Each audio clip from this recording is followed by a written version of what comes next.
Tamam dostlarım. Bilirsiniz benim kanal səhifəm. Dostlar, necəsiniz? Mənim kanal səhifəm var, bilirsiniz. Ya videodan çəkirəm, arada bir səssiz danışıram. Amma elə videom var ki, bu videonu səslə danışaraq sizinlə oynayacağız. Və mənim kanalıma abunə olub bəyənənə, bir də ki, yorum yazana düz 500 manat qabağıma çıxsanız verəcəm pul, manat. Çünki mən Azərbaycan yığıb verəcəm sizə. Hər halda mən sizin qabağınıza çıxa bilərəm. Ona görə də yorum yazın, abunə olun və like atın. İndi oyuna gedək. Oyuna görə demirəm, amma abunə olun, like atın və yorumlarda nəsə yazın. Başlayaq bunu. Bir dənə dövüş edəcəm. Bir dəqiqə. Səhv.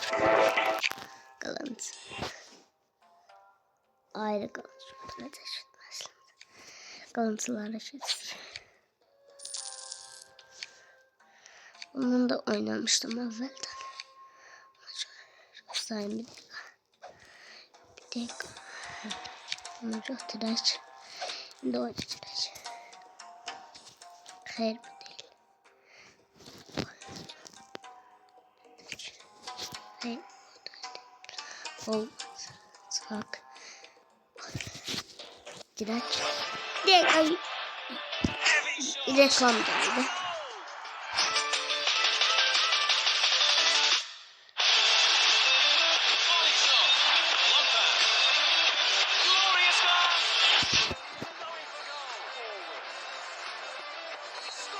Əslində mən sizə mehribanda avlanıram. Mən yəni saf bir insanım. Mənim saflığıma qarşı bəyənib abunə olun. Bir də ki, yorumlarda yazılar. Görək. Kim 500 manatı qazanmaq istər. Oy.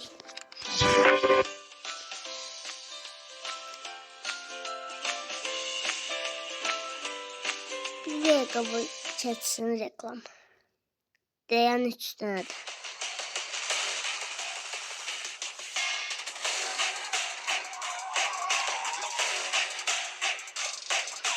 Bitirir.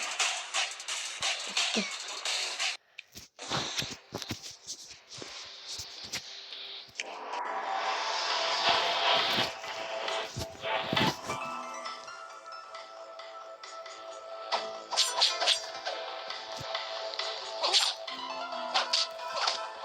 Mən bu səhvlərini yeni açmışam, ona görə də ki, oyun səhifəsini deyirəm.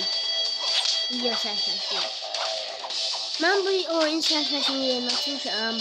Ona görə də məni öldürürlər.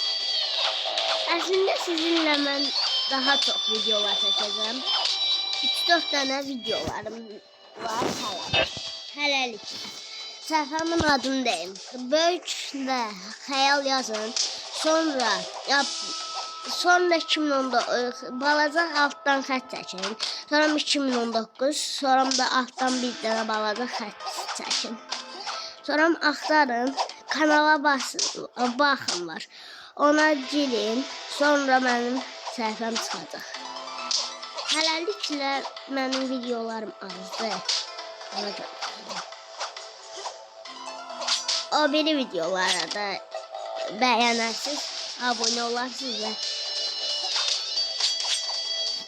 like atarsınız.